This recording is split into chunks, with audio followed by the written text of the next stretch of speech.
Hi friends, I am Tilak. You're watching Tech Made Unique, and today we're going to see how to underline any important points and any keywords on your paragraph in your WPS Office writer. And if you're new to this channel, make sure to click on subscribe button below. We just quickly move on to the video.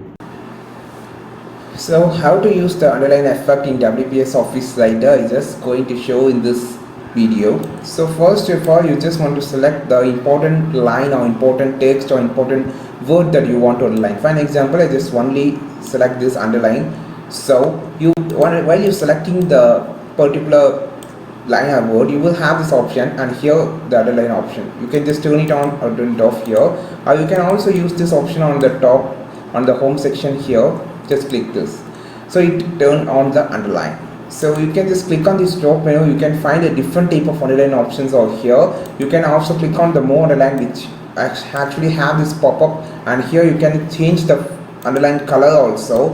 So for an example, the underline font color can be changed, or the underline color can be changed by using this option, and I just choose in blue color. You can see the underline color has been changed. You can turn it off the underline whenever you want. For an example, I just selected this and just turned off. And if you need to turn it on for every text, you just select the line and just turn on or turn off whenever you want. You can just click on this more menu and click on the color of the underline color can be selected by using this particular option. So I think this video helped you a lot. Like this video, share this video, subscribe this channel. We will meet our next video with is super valuable content. This is Tilak signing off from Tech May Be Unique. Have a wonderful day.